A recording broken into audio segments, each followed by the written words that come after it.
Hi, and welcome back to another overview of the changes that have happened with this season of Apex Legends, that being Season 17, Arsenal.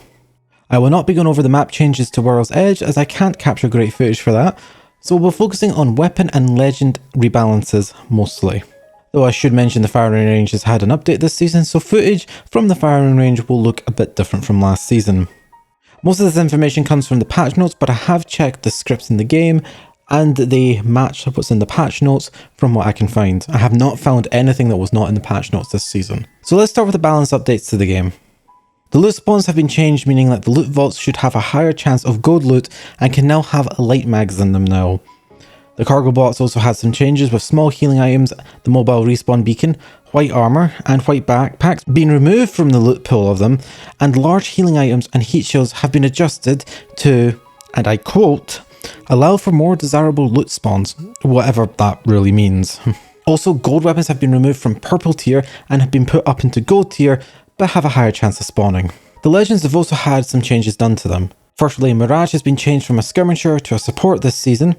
I would personally have seen him as an assault legend, as skirmisher never really made sense, but maybe Respawn is trying to give us some more support legends to boost the numbers for them up a bit. I would not be surprised if we've seen him change in the future, as he doesn't really fit in as a support legend other than the cloak pilot stuff in regards to respawning and reviving.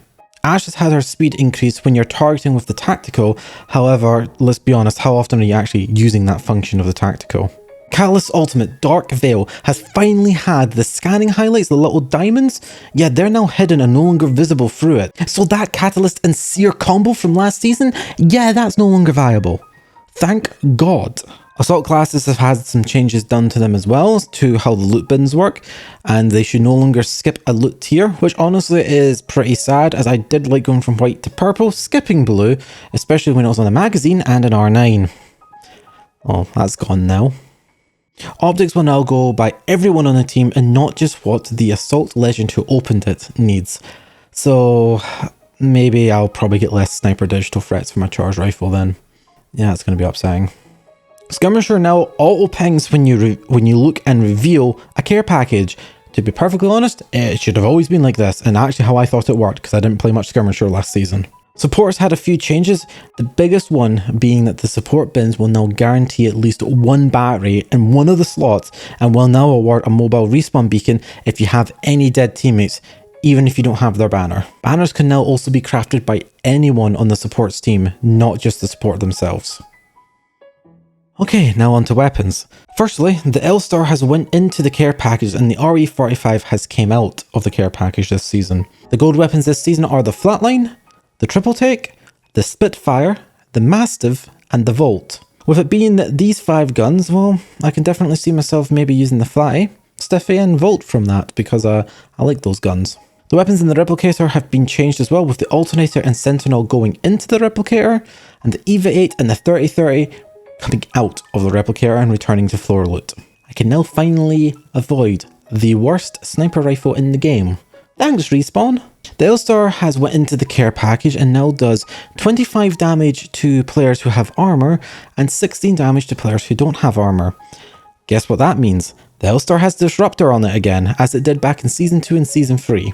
However, unlike in Season 3, the L-Star comes with a 2x on it, not a digital threat. The RE45 has came out of the Replicator and has been reverted to having only 16 damage and being able to take the hammer points again, so have fun with that. The 3030 repeaters had the projectile size increased when it's been fully charged, up to 1.25 times the projectile size. The Triple Take has also had the projectile size increased and its hip fire has been improved. The bullet pattern has supposedly been tightened when fully choked. The ammo for it has went back from using 3 bullets per shot back down to 1 as it used to be. Finally, the purple magazine has been increased to 10 shots per mag instead of 9.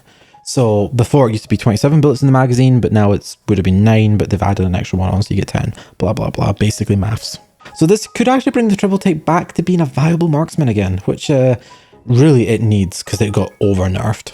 Unfortunately, it's time to say goodbye to the R-99 submachine gun. It was the best gun in the game, but this season it's had a massive nerf, which makes it literally unplayable. The worst gun in the game. It's worse than the P2020. It's had 1 bullet removed from the magazine. Of all magazines. I I know, it's awful. So that now means that the R-99 has 19 base ammo, 21 on a level 1, 24 on a level 2, and 27 on a level 3. One below what it all used to be, unfortunately. No other changes though, so go ahead and keep beaming with it, just make sure you don't miss your shots. Now, as a charge rifle ranked abuser, as myself, this one hits close to home. The charge rifle has finally had a nerf after how many seasons of it being oppressive. Unfortunately, it now only has 3 shots per magazine instead of 4. So that now means its maximum ammo capacity is 6. It still takes 2 shots to fire it, but now you can only fire it 3 times without having to reload. I don't know if we were going to be able to put as much pressure on as we did before, but hey, I like the charge rifle. I ain't stopping using it. Finally, onto the game mode changes. Yes, I told you there's a lot of changes this season. Mixtape. Okay, why is this under the mixtape section? The new podium scenes have been added to literally every single map and not just gun run and control. It's also been used to show the MVPs during the intro. It's just like a little icon that appears above the MVP's head. A new display message has supposedly been added to the kill feed if lever penalties are disabled due to it being an unfair match, but I haven't seen this yet. The loadouts have been updated for control and team deathmatch to account for the new crate weapons and updates due to the meta of the last season. It says here, and I quote, "Gunrun and TDM now have XP bonuses for match completion and match completion after join in progress. However, I've never seen anyone join a match in progress, so did it work on console or have they actually finally added in join in progress?" The map rotation has been updated for control and barometer is out. Congratulations, the worst map is gone, which, you know, is good because that map is bad and it's been replaced with Hammond Labs. So hey, that'll be fun. Also, the weapon evo changes no longer happen automatically and must be holstered. This could be reloading, manually holstering, going on a zip line, basically anything that puts your gun away even for just a split second. This is to stop you from losing mid-fight because your gun just upgrades and you can't fire anymore. So you got to do that pull-out animation again. It's really annoying. The weapon track has been updated in Gunrun to account for the weapon changes, and additional XP has been added for the last kill of the match, which means you got a kill with the knife. However, when I was playing Gunrun earlier today, I noticed the Elster was still a valid gun under LMG. I didn't notice anything odd with the weapon track, so let's see what that really means. I need to go over that one a bit more. Not really had time, I played one match of it. TDM, the map rotation has been updated and this is the only change. Skulltown is out and Phase Runner is in. I've not had a chance to play on it yet at the time of recording, and to be perfectly honest, I've been saying Phase Runner should be in since literally the beginning. However, I would probably rather seen Habitat 4 go out instead of Skulltown going out, as I believe Skulltown's a better TDM map, even with people standing on the bones sniping you all the time, because at least you can like walk up and just R9 them in the back. So the final part of this video comes straight out of the playlist R5TXT file, which has the rotations and end dates of certain things. However, this season there's like nothing in it. There is a note in the file about the 21st of June being kind of an important date, as a lot of playlists are ending on that date, likely for map changes to happen right at that point. So who knows, maybe around then we'll get Storm...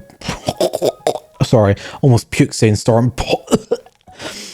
The map that takes place on the tropical island that can be a bit stormy on and is a point. I hate that map. I hope it doesn't come back. It's awful. But here's how it goes in the following order. Battle Royale, you have Olympus, then Kings Canyon, and then World's Edge. In pubs, it's 90 minutes on each of them and then 60 minutes on the next one. And on ranked, it's the same order, but just a full day instead. Now, this is the order of mixtape. So for mixtape, the maps are in the following order. And again, they're on 15-minute times as they were last season.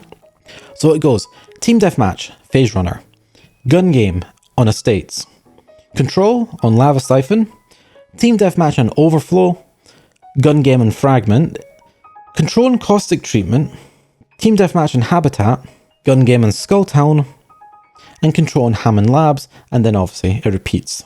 So hopefully that covers everything important from this season, and as always, as a YouTuber, I'm meant to say the following things. I'm meant to remind you to like this video if you like it, comment something below if you actually have something to say. I will read it at some point. I'll probably respond to you, maybe not, maybe, so don't really know. And don't forget to smash that like button. I can't be energetic, I'm sorry, it's almost 11 PM at night. I got like 2 hours of sleep last night. This is about as much you're getting out of my voice today.